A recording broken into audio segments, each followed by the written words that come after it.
Not long ago, Sweden was celebrated as a model of peace, prosperity, and social harmony, a place many around the world saw as close to a modern utopia. Today, that image is cracking. In recent years, Sweden has recorded the highest rate of organized crime killings in Europe, with bombings and shootings becoming a grim part of everyday news.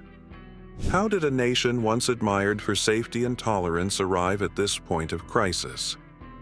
Before we go deeper into the story, consider subscribing so you don't miss more explorations into how societies change under pressure. What follows is a closer look at the rise of gang violence in Sweden, its ties to immigration, and the difficult choices that lie ahead. In January of this year, Sweden faced an almost surreal reality: more than one bomb explosion per day on average. Once unthinkable in a country associated with calm streets and generous welfare, gang-related violence has forced citizens to confront a darker reality. These are not isolated incidents, but part of a sustained pattern. Criminal networks are settling disputes with explosives and firearms, leaving communities shaken and police struggling to keep up. The most troubling detail lies in who is carrying out these crimes. Data shows that immigrants, the children of immigrants, and even unregistered migrants are disproportionately represented in Sweden's crime statistics compared to native Swedes.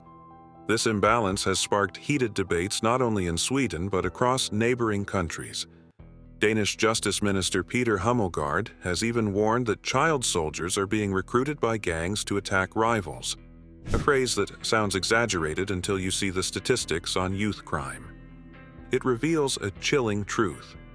The youngest groups are increasingly responsible for the bloodshed, setting the stage for a cycle of violence that becomes harder to break with every passing year. One of the most alarming aspects of Sweden's crisis is the age of those involved. Increasingly, the perpetrators of shootings and bombings are teenagers. The reason is disturbingly simple: the younger you are, the lighter your sentence will be under Swedish law. Criminal gangs exploit this loophole, sending 15 to 20-year-olds to commit the most brutal acts, knowing the consequences will be far less severe than for an adult. What begins as a quick task for a gang, carrying a weapon, intimidating a rival, soon escalates into serious crime. Once inside this world, the path out is almost impossible. Young people get locked into cycles of loyalty, fear, and criminal identity before they've even reached adulthood. The environment these youths grow up in makes them easy targets for recruitment. Across Sweden, dozens of suburbs have been classified as especially vulnerable areas. These neighborhoods are marked by segregation, high unemployment, and a heavy concentration of migrant populations. For police, entering these areas often requires special tactics, sometimes even escorts, making day-to-day enforcement nearly impossible. For the young, however, gangs provide both status and protection in places where opportunities are scarce. What starts as survival in a difficult neighborhood often leads to a life in the shadows, where crime feels like the only option. To understand how Sweden reached this moment, we need to look back at 2014. That year, Prime Minister Fredrik Reinfeldt made a heartfelt appeal to his citizens: show patience and open your hearts. The message came at a time when hundreds of thousands were fleeing war-torn regions of the Middle East, particularly Syria. Sweden responded with generosity. In 2014, 81,000 asylum seekers arrived. By the following year, the number had doubled to 163,000, an unprecedented surge for a country of just 10 million people. At first, many Swedes embraced the spirit of solidarity, but it soon became clear that the state lacked the capacity to integrate so many newcomers at once. Housing shortages grew worse, welfare systems were strained, and public debate shifted sharply. The political turning point came in September 2022, when a center-right coalition took power with the support of the anti-immigration Sweden Democrats. Their agreement called for a sweeping tightening of immigration laws, inspired by Denmark's far stricter approach. By 2023, the change was stark. Sweden accepted only 900 refugees. What had started as one of the most welcoming asylum policies in Europe had turned into one of the most restrictive. a dramatic reversal that still shapes the country's debate today. While Sweden once pursued an open-door approach, Denmark took almost the opposite path. For more than a decade, Danish governments from across the political spectrum have tightened immigration laws under what is known as the Immigration Act. The philosophy is straightforward. Newcomers are welcome, but only if they can integrate and contribute to society. Asylum seekers must physically reach Denmark, register with police or immigration authorities, and provide detailed personal information, from fingerprints to background stories. Each claim is carefully scrutinized, and if accepted, the refugee receives only a temporary residence permit. This sets the tone.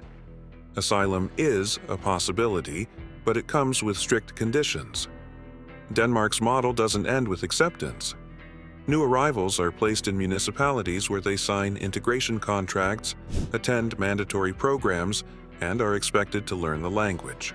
A challenging task, but supported with free courses for up to 5 years. Beyond language, the goal is clear. Enter the job market, become financially independent, and embrace Danish values. The system is tough, but it is also designed to prevent long-term dependency.